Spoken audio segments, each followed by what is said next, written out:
حضرت عمر کے اوپر اتنی بڑی ذمہ داری، وہ جواب دیتے ہیں، ان کی روحانیت بولتی ہے نہ جانے عمر سے کہاں کہاں لغزش ہوگی، اور جب لغزش ہوگی تو عمر کی گرفت ہوگی، اور جب عمر کی گرفت ہوگی تو رسول اللہ کو شرمندگی بھی ہوگی کہ کوئی امتی اگر گرفت میں آئے گا تو وہ امت تو نبی کی کہلائے گا، اور یہ نبی کو گوارا نہیں کہ میرے کسی امتی کی گرفت ہو۔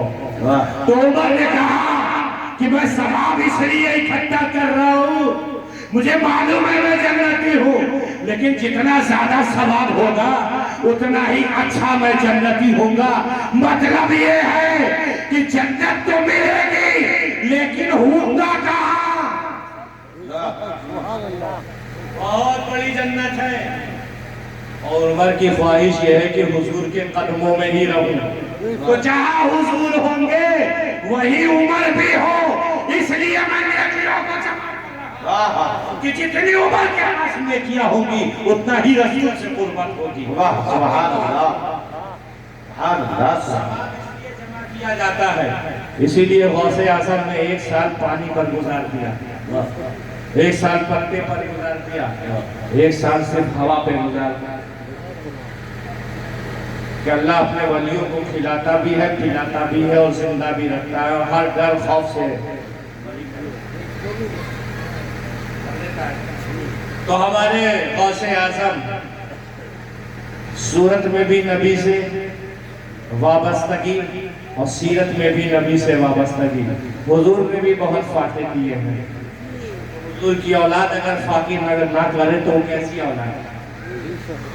ہم اگر اپنے گھر اپنے سامنے کا کھانا منگتوں کو نہ دیں تو اس کا مطلب یہ فالٹ ہمارا ہے، اس منگتے کا نہیں ہے۔ نبی کی سیرت کو جب نبی کے غلاموں نے اپنا لیا تو ہر گھر میں کھانا بھی پکنے لگا اور ہر گھر میں برکت بھی آنے لگا۔ اتنا کرونا کال سے گزرے، اتنے سارے لوگ بیٹھے ہو، ایمانداری سے بتانا کوئی بھوکا سویا؟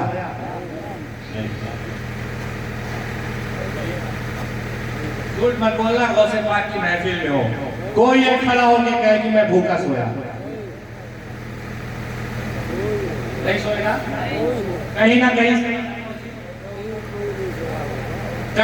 سے انتظام ہوا، کس نے کیا؟ تو اگر ہمارے اعمال اچھے ہوں گے تو خزانے تو ہمارے گھر میں ہی رکھے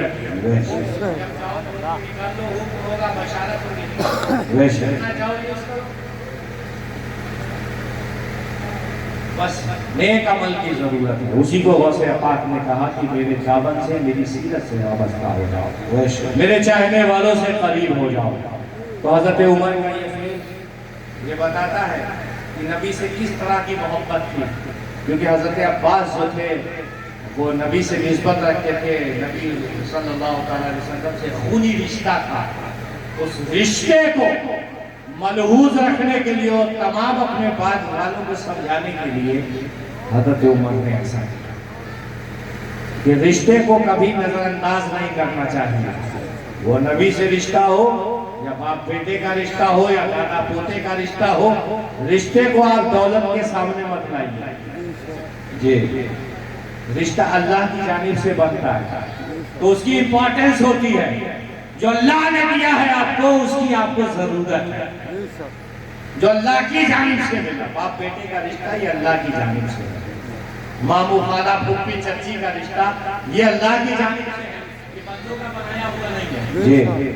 حضور کی بھی آل اولاد ہے، حضور کی بھی بیٹیاں ہیں، حضور کے بھی داماد ہیں، یہ رشتہ وہاں سے ہے اللہ کی مشیت سے، تو اس لیے ان رشتوں کی قدر کیجئے، اور خاص طور سے ایسے ٹائم پر کہ جب امت مصیبت سے گزر، ہر گناہ کو بھلا دیجئے، ہر دکھ کو بھلا دیجئے، آپس میں ایک اچھا ماحول پیدا کیجئے، پڑوسی کا خیال رکھیے، جس سے سیدنا غوث پاک رضی اللہ تعالیٰ سے سچی محبت کا صلہ ہو۔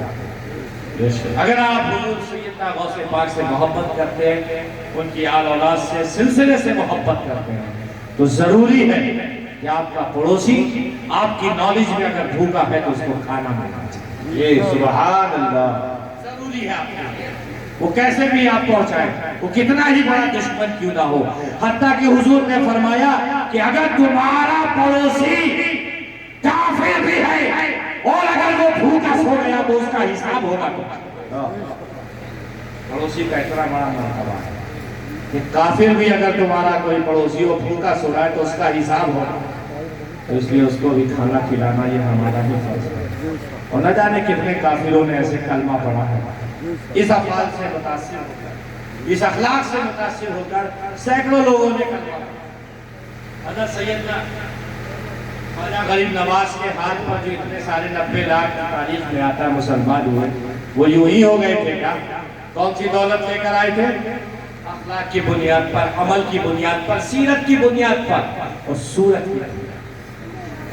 تو اس لیے اپنی صورتوں کو بھی اچھا بناؤ، سوروں کو وحشیانہ مت بناؤ، صورت کو خوبصورت بناؤ. میں نے سنا ہے، اپنی آنکھوں سے سنا ہے کہ اگر امام صاحب 3-4 بار آئینہ دیکھ لیں تو امام بدل دیا جاتا ہے.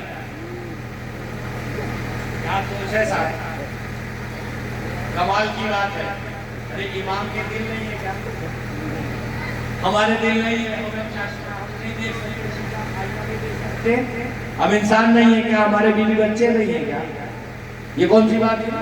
امام ہے تو آئینہ نہیں دیکھے گا، کنگھی نہیں کرے گا، تیل نہیں لگائے گا، کیسے رہے گا بھائی؟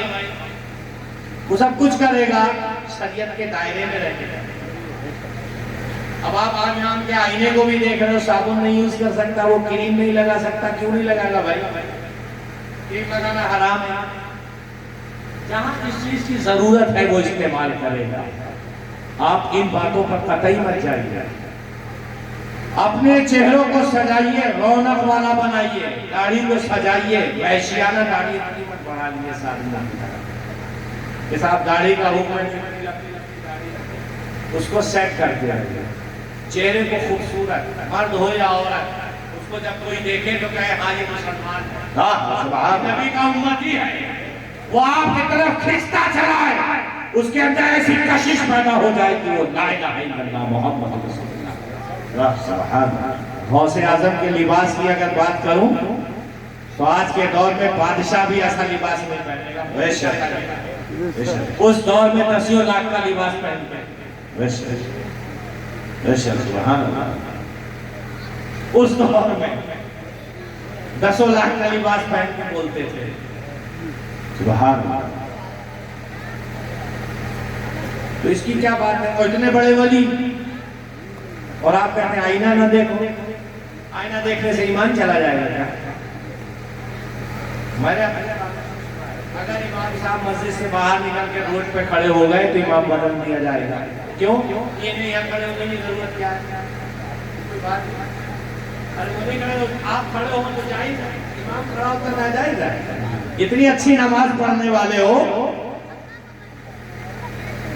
تو 5 پڑھ کے دکھاؤ. تہجد پڑھو، پھر ٹوکو امام کو تو اچھا بھی لگے گا کہ ہاں بھائی تہجد گزار کچھ بتا رہا ہے. آپ بیڑی کھڑے ہو کے روڈ چوراہے پہ پی رہے ہیں اور امام آئینہ بھی نہ دیکھیں. میں اس لیے تذکرہ کر رہا ہوں کہ قوم کی یہ سوچ بن چکی ہے. اس سوچ کو بدلنے کی ضرورت ہے. امام جو ہوتا ہے ہمارا خزانہ ہوتا ہے. یہ خزانہ ہے، اس کو خزانہ سمجھو. آپ اس کو ریسپیکٹ کرو گے، یہ اساری اپنی غلط عادتوں کو چھوڑ دے گا. اول تو اس کے اندر ساری باتیں اچھی ہوتی ہیں. جب اچھا سوچو گے تو اچھا ہی ہوگا. اور جب آپ کسی میں کیڑا نکالنا شروع کرو گے تو ساری زندگی کیڑا ہی نکال گا، کبھی آپ نہیں کر سکتے. تو اس لیے جو عزت کی چیز ہے اس کو عزت کی جائے، بچوں سے محبت کی جائے اور بڑوں سے پیار کیا جائے. ایک بار حضور سے پاک پاک اللہم صلی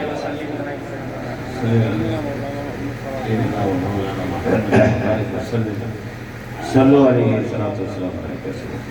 ایک حدیث مجھے یاد آتی ہے کہ حضور صلی اللہ تعالی علیہ وسلم اپنے صحابہ کے ساتھ راستے سے جا رہے تھے تو کھجور کا ایک درخت تھا. حضور صافہ باندھے ہوئے